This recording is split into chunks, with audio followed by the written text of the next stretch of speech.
sauc Normans Brēmers, un es esmu mēbeļu rūpnīcas direktors Jaunpiebalgā, mazā ciematā Latvijā. Mēs kompāniju dibinājām 2005. gadā, neilgi pēc iestāšanās Eiropas Savienībā. Pārsvarā mēs ražojam nosīkulu krēslus, kas ir viena no sarežģītākām mēbelēm, ko ražot no koka. Mēs esam sasnieguši 10 000 krēslu apjoma mēnesī, un Austrumu Eiropā esošai rūpnīcai tas ir ļoti atzīstams rādītājs.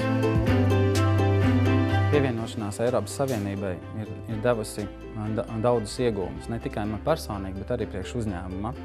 98% no saražotās produkcijas mēs galvenokārt eksportējam uz Eiropas valstīm. Esot Eiropas Savienībā, mums atkrīt ļoti daudz birokrātiskā darba.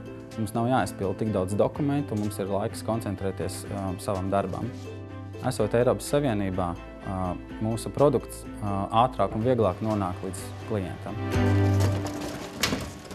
Biznesa partneri un investori redz mūs kā uzticamu partneri, ar ko ir droši strādāt. Pateicoties tam, ka esam Eiropas Savienībā, biznesa attīstība ir ilgtspējīga. Latvija varbūt ir maza valsts, bet kopā ar citām Eiropas Savienības valstīm tai ir lielas iespējas.